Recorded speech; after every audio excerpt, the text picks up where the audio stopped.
good clear light tonight, this evening. Now is the end of the day. Earlier today, first part of the day, I came here in the morning and shared that important email sent to us. Mark Wallace in the UK. God, I appreciate that email, and I'm sure thousands of other people did as well. Man, I hope more people mend relationships after hearing that email, don't you? And email us and share. It's funny, I was asked earlier today from a friend of mine, says, hey dude, like, what are you getting from all these emails? Seriously, they're so repetitive. And I had to explain to him flat out. I said, hey man, I'm getting knowledge. I'm getting a lot of knowledge that I otherwise wouldn't even have. What else do I get from reading everybody's experiences and knowledge is I understand more and more how thinking independently is important. And I also have learned, well, I learned previous, but here's one point that I wanted to get across that I've learned over the years is it's the children, it's the next generation that makes change. It's very difficult for adults to make change, immediate change globally, but it's children, it's the children that make the change. It's the next generation. And unfortunately, the dirtbags know that too, right? I first learned of that from a Syrian Christian doctor who grew up in Syria years ago, and he explained to me flat out that it was the education of the children that changes the world. And in those countries, especially Syria, other countries in the Middle East, all the children knew was growing up hating and warring, killing. And unfortunately, until the children are taught differently, that's how it's going to continue to go. So on that note, if I could somehow encourage every single person out there to share the honest truth with the children, do it however you can. I'm definitely not an ideal teacher. I can't give you the complete, full, confident recipe on how to deliver this fact, truth to children, but it's very, very important that you do. It's very important. That's how this topic will come to light across the board, accepted in an honest way. And also what comes along with this topic is the fact that we're being lied to, manipulated, and misled. And if there is a way to teach the children that fact, then it will change and the power will be taken back from the dirtbags, right? Anyway, before I start babbling too much, you think that was just a morning thing, huh? What do we got? Speaking of change, let's get the knowledge out there so that people have something to pass on to help that change. Title, I couldn't wait to leave. This is a recent email that's come in. So again, I gotta remember to crack open my old phones and get those other emails saved. Hi Steve, you can use my name and any info I share. I want the truth out. And even though my story, thank goodness, is not of a sighting, it still is adding more to the puzzle. First, a bit of background. My name is Zoe. I'm originally from London, UK. I'm not remotely outdoorsy, other than going to local parks back home like Hyde Park. So, coming to live in Washington State was a big change for this city girl. My husband Max and I decided to take a trip to the Merrimack Falls, which is located in Olympic National Park near Lake Crescent in Washington. This is back in 2013, and it's a beautiful sunny day. As I'm not someone that hikes, this is a pretty easy trail. As soon as we start on the walk, I have the weirdest feeling we are being watched. A really creepy feeling, and the sensation was coming from above us, up on the steep sides where trees/forest sections are. There are other people on the trail, so we're not alone. It's quite a tourist spot, but the whole time I'm super creeped out. I even start looking around to try and see what is out there watching. I don't feel any malice with the feeling, but just an intensity of something keeping track of us. I tell Max that I feel really uneasy and that something is out there watching us. Anyway, we arrived at the falls, and after admiring it for a time, we decided to go back to the car. And I'm sure I started walking faster. I really needed to get out of there. As soon as we're out of the forest, I feel fine. I've been on other trails since, and I've never had that same feeling, which I'm relieved about. I did send you my website in a previous email with photos of what I label as a Bigfoot. I took those and I was overlooking Elwha River, Washington. I didn't notice the dark figure while taking them. Only once I got the photo on the computer and was zooming in. I admire what you're doing. I'm with you all the way. Kindest regards, Zoe Ahinger. Ahinger. All right, Zoe, thanks for that email. I may have opened that. I don't know if I don't. Your name doesn't sound familiar. I don't know. I don't think I've opened that original email yet. Again, if I remember to, I will. There's so many, Zoe. There's so many emails and so many photos too. And there's another thing on the photos. A lot of people send me a lot of photographs. And what I would like to suggest to every single one of you that wants to share a photograph through me, look at the photograph you're sending me and pretend you've never ever seen it ever before and you don't know what it is. And be honest with yourself. Try to distance yourself from the fact that you took that photo and you know what you saw it, but take a look at it. Picture being the public looking at it. And then think before you send it, all right? Because so many people send the most insanely fuzzy, distorted, what the F is that photo to me while claiming, here's a clear photo of Sabe or Sasquatch, here's a clear dogman photo. And they're not clear. I'm not being rude. I'm telling you the honest facts from somebody who's innocent, non-judgmental. When I look at the majority of these photos, I'm like, what the hell is it? And if I am going, what the hell is it? I kind of really don't want to have to go through all of the effort it would take me to go and copy that, load it on the program, put it in the email at the proper spot, fill it up, fill the screen, when 99.9% of the people watching are going to say, what the hell is that at the same time, right? Now, that doesn't go for everyone, all right? So don't get all knee-jerked upset and your emotions all dented because I said something like that about sending photos to me. That just goes out to everybody, not you, Zoe, but that is a fact. You have to really think about what you're sending the public before you do it, all right? Hopefully one day, well, actually we're working on a photograph that a few of us know of, that an old guy had, he's passed away now, of very clear photos of these beings here in BC. That's another topic though. Anyway, I'm babbling too much. You get my point. Let's get on to sharing some more information. Speak of the devil. Here's some photographs sent in. And all it is photographs. All right, let me see if I can do this. I can show you an example. All right, look at this. And I'm not being insulting. All right, it's just a fact. I appreciate the fact that these people go out of the way to send me the photos, but I look at this photo, I'm like, what the hell is it, right? So let's see if I can do it this way. Look at this. Here's one. Okay. Now I'll try to hold that steady. It's forest. It's a dark shadow. All right? Okay. I don't know what I'm looking at. I see a dark shadow in the forest. There it is zoomed up. Is there anything you can see that I don't? Do you see what I mean? I am looking at that as a dark blob in the forest. Anybody else see any different? Now, if I took that photo and I seen that thing moving before I took it, I know exactly what I was looking at. Can't you see what I'm looking at? The thing was standing there looking at me, right? But unfortunately, by the time it gets to us, it's typically a dark blob in some green distorted bushes. It's unfortunate. Maybe one day we'll see a photo with the whites of their eyes, right? Maybe. All right, don't be insulted. I'm going to share your email. You see there's an email at the bottom of these photos. Hi, Steve. Listen to your channel for over a year now. I'm a big fan. I enjoy listening to all the stories.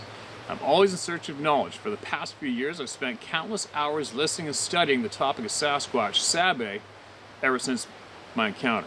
It was probably 10 or so years ago in the Cascade Mountain Range, Oregon. I was camping with a group of people, and I woke up earlier than everyone in camp and decided to go down to the creek to fish for some trout. It was just turning daylight when I got to the spot where I was going to begin fishing.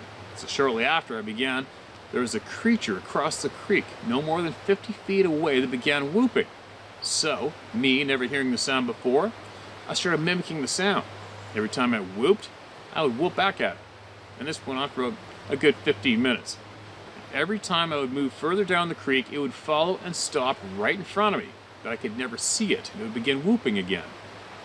After 15 minutes of this, I started to feel creeped out, so I packed up my gear and headed back to camp, all the while feeling like I was being watched on the way back. I never said anything to anyone at camp because I had no idea what it was. It was about a year later, I was watching a show on Bigfoot, and I heard that whooping sound. That's when I put two and two together. After that, I began to research as much as I could about the big guy and gal. So that was my first encounter. I've had numerous in that area, but I'll save those for another time. Little did I know. That moment, along with others, between seeing the red eyes of 4 different sabes staring at me in the middle of the night, spying on me while I was taking a piss outside my tent, to running over my tent and damn near crushing me. Those encounters have ruined me. I was once carefree in the woods. I would spend weeks alone camping, enjoying life, but now I spend all my time with my head on a swivel while trying to enjoy my favorite thing on earth, nature in the woods. But enough about all that. What made me decide to write you was a question I had. Are the Sabe cannibals? I was recently in the woods with an old lady and stopped to let her check out the water from a bridge as we were passing by. Well, I smoked, and it was in the same area where I almost got crushed by a large bipedal figure years ago. So I noticed some trees that were pushed over in the shape of like a teepee, but they still had the roots attached. I found this very curious. While checking them out, I took a few photos. A couple days later, I decided to look at them and noticed a large, and I mean large, figure in the tree line. So I zoomed in on it, and there, to my amaze, was a huge man-like creature and what looks to be a very small Sasquatch baby in its mouth, and it looks like he's about to eat it. It's a blurry photo, so most people will probably try to discredit me, but I don't give a rat's ass what anyone thinks, so I'll try to attach it to this email. I'm not very tech savvy, so forgive me if it doesn't work. If you're ever near the west side of Oregon, feel free to give me a holler. I'd love you to buy you a beer or do a little fishing. You're a stand-up guy, Stephen. You put into helping those affected by this crap. Yes, feel free to use my name, Matt. Okay, Matt, that's a hell of a story. It's a hell of an experience. Seeing as how it just worked out showing the dark things in the picture, I'll put these up right now, and it might save me a little time in the edit department later on, right? Let's have a look at what we got. So, guessing there's some of the trees. There's a few more trees. There's the other angle of the 3 trees. 3 or 4. There's a handful in there, isn't there? And there's the blob. Sorry, man, unless I'm missing something, that's all I'm seeing is a dark blob, not a hairy man, myself. As well, there's absolutely nothing there for me to recognize as any kind of a man. It's not alone its mouth, but that's just me, all right? Maybe I'm blind. Same with that one. I'm not seeing it. Nor that one.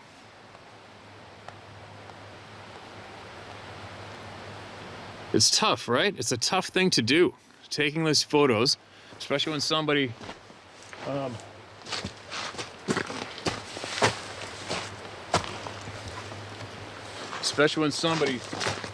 saw what they saw, got a photo, and of course it doesn't turn out that clear for the rest of the world to see when they generously share it. Interesting experience, interesting report. And thanks for that email, man. Thanks for the kind words. I appreciate it. And do not take my reaction to your photo as wrong, as insulting as some other people have in the past. Even when I say heads up, I'm not being a dick, but this is what's going to happen when we post your pictures to the internet, okay? It's just being straight up like I'm talking to a friend. And even though I've taken that approach, some people have still acted like they're butthurt because I insulted them and belittled them when I didn't. I'm just stating out the honest facts, all right, you guys? What do we got? Here's another one. Sasquatch. Hello, sir. I'll get straight to the point. I was taught by my dad that Sasquatch or Bigfoot were real when I was a young child and growing up, but also that they are very quiet and peaceful creatures. When I encountered them for myself, I learned that they can be menacing, very loud, and terrifying. My first encounter that I'm aware of happened in northeast Washington, Barry County, near the Canadian border. I lived in what's called Boulder/Deer Creek Pass out of town. It's a very remote area. We had a virgin ponderosa pine forest on the ranch we lived on and surrounded by Colville National Forest land. There was an A-frame cabin up in the woods that my step-brother and I would hike to when I was a teenager. He was 2 years younger than me. We decided to ask our parents if we could stay the night in that A-frame one night, and they allowed it. It was probably about a mile from our house in the forest of large ponderosa pine trees. We lived about 5 or 6 miles out of the small border town of Curlew. Anyway, that night in the A-frame, a terrible fear gripped both of us. We were trying to sleep in the loft at the top of the A-frame. It had a small window also in that little room. The door was broken, so it didn't shut it all the way, and it was very run down. An old ladder made of 2x4s went up to the loft we were in. This thing outside kept throwing the large wet pine cones that were heavy and dense at the roof of the A-frame. I knew what it was. I knew what it was that was doing it. I could see him in my head. It was the most scared I'd ever been, and so was Jason, my stepbrother. I know it may sound crazy, but it was like this thing could read our minds. It was a predator. That's all I knew. And we were its prey. I kept thinking and knowing that it might come in and take us, but it obviously didn't. It seemed like all night long it just kept throwing sticks and pine cones on the cabin roof, and the impression I got is that it didn't want us there. There was no way we were coming out of there until daylight and the throwing stopped. We were so scared we were paralyzed, heart beating out of my chest and gasping for breath, yet trying to stay silent without moving at the same time. Next thing you know, we wake up and it was morning. I know what it was, and I know it wasn't anyone playing a prank or anything like that. We didn't talk about it or tell our parents, thinking they wouldn't understand or really believe us. There was a game trail that we followed that led to this cabin. We liked to track this mother cougar and her cub because we had never seen a cougar and wanted to see one, and whenever there was mud or snow, we could see their tracks and we would follow as far as we could. We did this over the course of about 3.5 years. The winter after the summer that we stayed that night in the A-frame, we were walking the game trail. There was about 1.5 feet of snow on the ground. I couldn't believe what I was seeing at first when we came across huge, bipedal, giant human-like prints. They were about 6 feet apart, between strides, and very large and wide. The snow had melted a little bit, so I couldn't see any definition like toes or anything, but I know my animal tracks, and there's only one thing this could be. It was as far as I could jump, as I jumped from one footprint into the next for several hundred yards, until we got to an area in the forest where it was rocky and not much snow on the ground, and it was spooky. We never went further than that area anyway because we would get that feeling that told us not to keep going. One time in the summer by myself, I did go deeper into that area, ended up getting scared as hell finally got out of there as quick as possible. Now I know why we would get that feeling of dread or fear or whatever was there. Finally, this other encounter happened to me shortly after I followed the Bigfoot trail, in his footsteps. It came to our house in the middle of the night, where my bedroom was, and I slept right next to, and even with a 6-foot-long window, the roof of the house is only about 4 or 5 feet off the ground right there. This thing stepped onto the roof right above me as I was laying there in bed. Boom! Then about 6 feet across the ceiling again, boom! It stepped. Boom, boom, boom. It was so loud, it had to weigh like close to 1,000 pounds. I saw the same stride and pattern and thought about when I jumped from print to print in the snow, and I felt this thing knew I did that and was coming to mess with me. It was cold outside, like maybe 20 below zero, and this thing seemed to walk over to our chimney and stopped for a minute. Then it turned back around and walked back to where my bed was, and that was it. I didn't hear it again. I didn't hear it hit the ground, and I don't dare move or make a sound.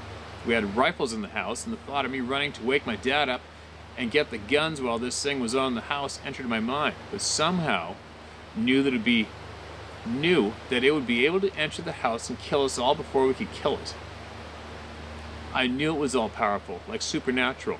I learned that when we stayed at the A-frame. The psychic experience that terrified me that I had with this thing that night in the cabin I'll never forget, nor will I ever forget the terror I felt when it walked on the roof of our house. Remember, I was laying right next to a huge window, and I knew this thing could reach right through it and grab me if it wanted to, and that it might. Also, we had dogs, and they stayed outside and always barked at anything that came around, but they just hid under the house and didn't bark at all at this thing. Nobody in the house moved or anything, and I woke up in the morning. I was so scared that night that I was shaking, trying not to move a muscle or make a sound, but my heart was beating so hard that I was making a gasping sound every time that I breathed in or out. I was just terrified. I asked my stepbrother Jason the next morning if he heard the Bigfoot get on the roof last night, and he said yes. That's the only time we ever spoke about it. Amazing, isn't it? The only time you ever spoke about it. I asked my dad also, and he said yes, and it was never spoke of again. What the F? I don't know if they were just joking and that they really slept through it or what. It just wasn't comfortable to talk about, and I think I blocked it out for several years after that. I live on the Oregon coast now, and I heard one.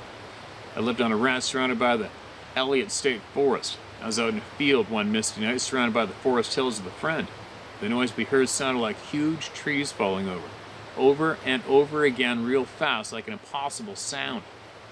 We looked where the noise was coming from and didn't see any trees moving, but started to get really scared. My friend looked at me and said, "Grizzly bear." I said, "There ain't any grizzly bears in Oregon." He said, "There's not." And just looked like even more frightened as we both decided to get the hell out of there as quickly as possible and drove back towards the house. Felt like this thing was even chasing the vehicle. I still don't know how the hell it made such a loud sound so fast. It was crazy. The only way I could explain it was like the sound of something huge hitting a tree with another tree, only so fast like a machine gun almost. Also, I started hiking and picking edible mushrooms to sell for money and covered a lot of territory. I felt like I was followed, snuck up on, and watched on many occasions. One time up a gated road, I heard a large branch snap and felt that this was a warning not to go that way. So I went to the other side of the mountain. I found a footprint on an elk trail. There was only one print, but it was wide, long, and smashed the pebbles into the ground like it was very heavy. I took a picture with my phone and my foot next to it for comparison. I also seen a trail of footprints of 3 individuals here in the county forest. One large one about 17 or 18 inch feet, the other one about 12 inch feet, and the other was the same size as mine, 10.5, size down her boot. All prints were very wide at the front and narrow or skinny at the heel and mid portion. I think they're trying to walk on their heels to hide their identity, but it was in a ravine and obvious to me what they were. I saw many of these prints, and I only visited that area once. I could clearly see where the 3 of them had walked through, trying to hide in the ravine and even trying not to leave toe prints. But the ground was soft and they were heavy. The biggest one hit his toes. The best of the three, most of his prints just looked like deep, long, narrow holes in the ground, where his narrow heel would sink the deepest. Strange things. I've studied extensively about them, as I am one of those people with no one to talk to about it, and it's tough knowing these things are out there when almost everyone I know go around just laugh at it or won't take the subject seriously. Thanks so much for doing what you do. I listen to a lot of the emails you read and I really enjoy it. Thank you again, Steve. You're the man. I would like to share more with you about what I have learned through my obsessive studies, mainly about stories from Native Americans and what they know of their history. I'll just say it now. The Umatilla Indians called them the stick people. At night, the Sasquatch would come around and poke their tents with sticks, and anyone who moved or made a sound, they would take. They also would steal their drying salmon and other food. The people would lay as still and silent as possible as to not be taken by the stick people at night. Also, Siatika, or something like that they were called. Some natives say there was once a great war between these beings and that they used great clubs and stones to fight the others in the war. Many tribes viewed them as another tribe and say that they had a language. If you haven't heard about the guy who was half Bigfoot, he has now passed on. But his mother was kidnapped, impregnated, and brought back to humanity when she was sick and dying. Nursed back to health, she had the baby and raised him. I saw a picture of him as an adult, but I can't find it online anymore. The guy was not normal, short of the most, big jaws and teeth, and was somewhat deformed. Died of some complications at a relatively young age that had to do with his deformities. I believe he was probably between 30 and 50 years old, if I remember correctly. Wow. Well, there you go. I swear my stories are true. That happened to me, and they do seem to kind of like follow you around once you have an encounter. At least me, and I've heard other people say the same thing. Or maybe we were just aware of what others are not, so we notice things they wouldn't. I've seen footprints deep in the mud and brush, and small trees that have been twisted and broke. Only one thing can do that with that size of shrubs. Something with massive muscles and human-like hands.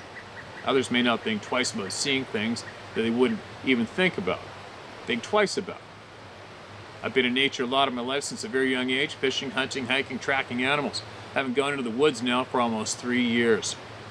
I don't want to get back out there, but I feel like I tried my luck enough and was lucky. I don't want my luck to run out and end up being a snack for one of these big guys. It's a little scary. That's why I blocked it out and ignored it for so long. But I can't anymore. It's far too real now. With more memories and situations that only add up to one thing. I even heard one howl one night. I howled first and answered back. The last thing I was expecting. And I was camping in the woods in a tent with my girlfriend and no gun. After that, I started hearing sticks breaking outside the tent. Coyotes started howling, and I could hear something running around outside the tent, and the coyotes kept howling. They have something to do with coyotes. I haven't figured it out yet. Maybe they steal their food or something, but it's definitely something. They mimic animal sounds too. Screech owls, coyote, elk, birds, and probably lots of others as well. If my name really matters, okay, you can share my name if you want. Govinda Strong. I stand with you on this matter, sir, and thank you, and all the good people out there that know what we're going through and understand how difficult it can be. All right. Thanks for that email. That's a lot of time you took out to write that to it and share with us. We appreciate it. And I'll touch on the coyote thing, what I think.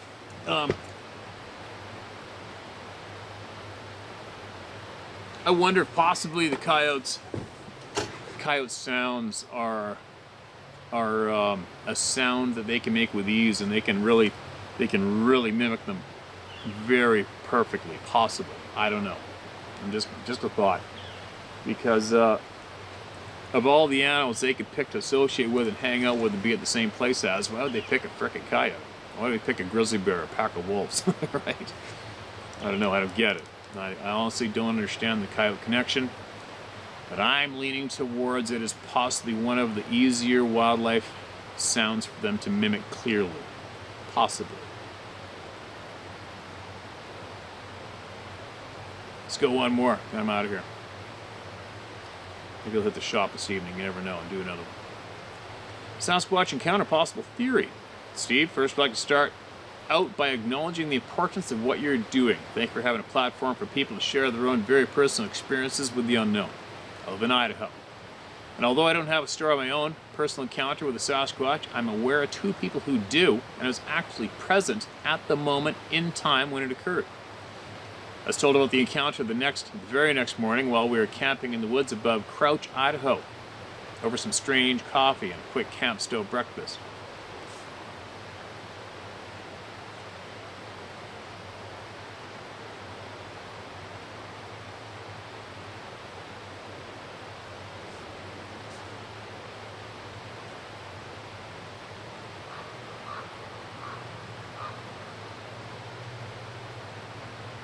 I heard something. We were all camping by the Payette River, and in the middle of the night, one of my friends had to leave the tent. She was near the tent and about to go back into it when she felt a cold chill that was not the wind, and something made her slowly turn around. She said she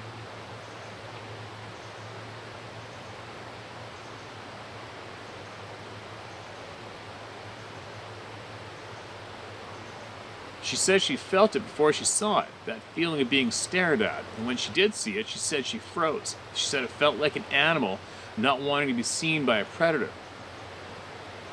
She said she felt like an animal not wanting to be seen by a predator, like the way deer will freeze and not move. She said she was looking across the river to the other side of the riverbank about 30 feet away, and she could see a massive figure. Shit, I read this. Sorry, you guys.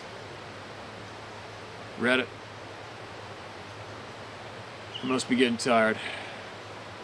Okay, this one's a little too long. Let's see if we can find a short one. I don't know what I'm hearing off to the side. I'm hearing something back there. They're going to enhance it in the audio later on. Titled Time to Share. It's always time to share, especially today. It's time to share. Let's get it going. Hi, Steve. Thank you for what you do. It's so very important to many, including myself. I've hesitated for almost a year to share my experiences. Today is the day. Beautiful. I apologize for the length of this email, but it will include 3 experiences from the age of 16 to 57. The first encounter, the scariest, took place in southern NB, New Brunswick, at a lakeside cottage we went to since I've been 2. It was late September, and I recently got my license. I've been in a town in McAdam, approximately 40 minutes from where our cottage was located. It's roughly 15 to 20 minutes off a secondary highway into a logging road, which brought you to a series of parking lots, fields basically used for parking, alongside of 3 rail tracks. Over the rail tracks, you would proceed down a slight embankment through a meadow, through a treed path that forked to the right of our cottage. It was past 12:30 at night and extremely foggy. Being a new driver and knowledgeable of moose season, I was fearful of encountering one on the road. I finally made it to the parking area, only to realize I had left my flashlight at the cottage, and only a dim glow from the cottage window through the trees off in the distance was faintly visible in the pitch blackness of the foggy night. It was custom with their family to flash the headlights and or honk the horn for someone to meet you with a light. No power at this location, only oil lamps. So I began to honk and flash my headlights. My mother and I were the only ones at the lake, whereas school had started and hunting season had not started. I also want to mention my ride was a 73 Ford LTD. I think it's equipment. I think I hear equipment knocking in the distance. It's just kind of bugging me. I keep hearing the back of my head. Moving forward, sorry about that. As I flashed my headlights and honked the horn with no response, I began to become concerned. Was my mom okay? No response was odd. The lights would have been visible and the horn would have been heard, but nothing. I dreadfully pondered getting out and making my way in the dark, but a chicken shit 16-year-old girl persisted with the lights and the horn. Mistake. All of a sudden, the back of the car lifted up until I tilted forward in my seat.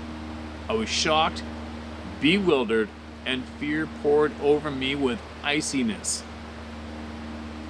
The car dropped, then it raised and dropped 2 more times. I froze. I cannot describe the absolute horror I felt. I thought only stay or run. I opened the car door and ran. Holy shit. I don't think my feet hit the ground. Over 3 sets of tracks through the meadow and up the treed path to our cottage. I fell to the floor once in the cottage. My mother sat in a chair reading a book. She heard nothing or saw no headlights. Impossible. I later went down with her to turn off the lights and shut the door. I also sprained my ankle while running. I never knew what it was, but shortly after, we sold our cottage. I've not returned since. I still am affected to this day, and only lately thought of what it could have been. How close was I to it? In 2014, I lived a short time in Wetaskiwin, in Alberta. I decided to go for a drive one night in the back roads surrounding the town. It was fall, and the moon was magnificent that night. I pulled over just to sit and find peace amongst the farming fields, turned off my truck and lights, not to give notice of my presence to a farmhouse down the road. I looked down to get out a cigarette, and when I looked up, I saw 2 red eyes crossing the road. Ahead of my truck, maybe 12 to 15 feet in front of me. I saw no body, just eyes in the dimly lit night. Not pitch dark, Alberta dark, LOL. What struck me the most were the eyes, red. Did not go up and down as they would in a walking manner, but straight across as I went from one side of the road to the other.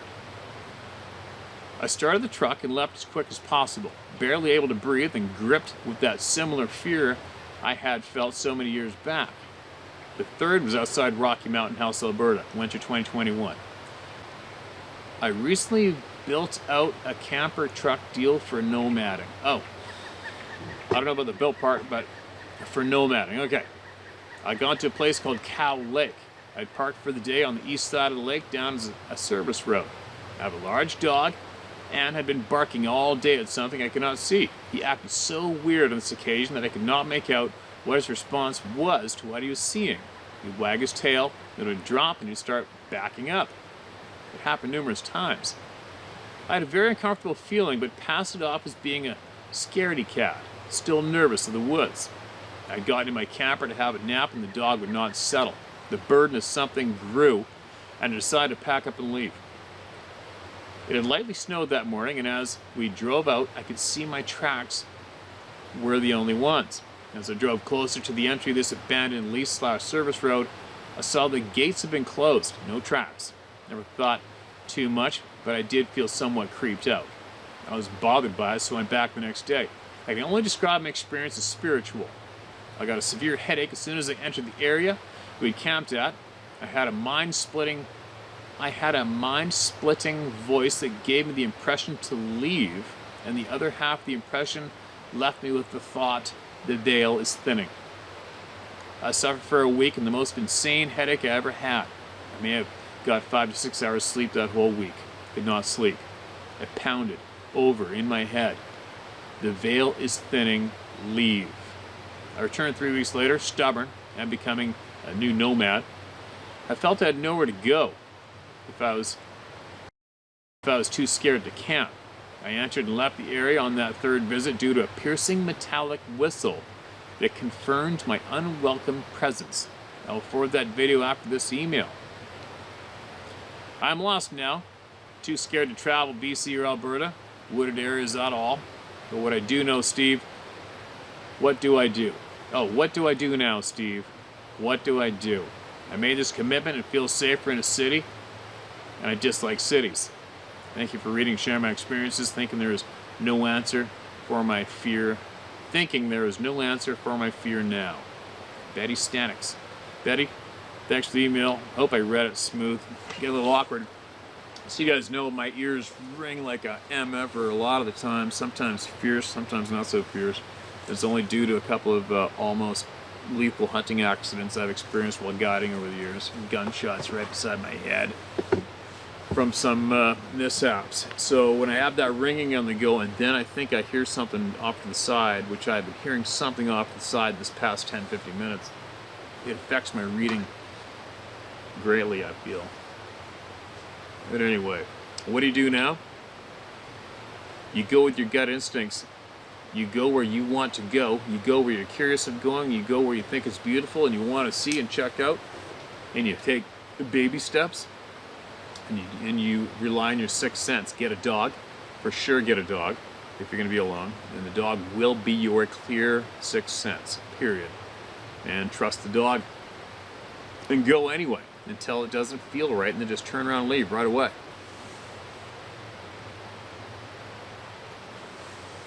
And that's what you do. Because if you don't, then you're going to be held hostage in a place that makes you miserable. And you're going to miss out on a bunch of life's enjoyable rides. You know? And that kind of sucks. So. Anyway.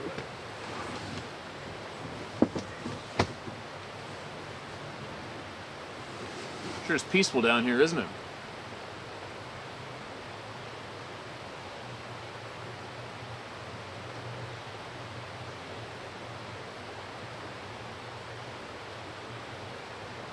I can't wait to run my underwater camera down the river when I got time and videotape what's living down there right now. It's a pretty cool spot. I don't understand. This is public land right here. I don't understand why there isn't more people down here, honestly. Even when we were swimming here all summer long. Very, very rarely were people down here. And I'm like, surely this isn't a secret down here, you know? I mean, obviously was a pile of bears here all summer. I guess that might have had something to do with it, but there's just not many people come down here at all. There's about, I don't know, what is this? I could be home on the quad in about, it's probably 4 minutes to get here on the quad. But anyway, I should wrap this up. I gotta get going. Get home, get some dinner on me, get more things done so I can take off for a few days. Elk hunting with some people here on the island, and that'll be great. And I'm going to get a lot of videoing done when I'm there as well. Be safe out there, you guys.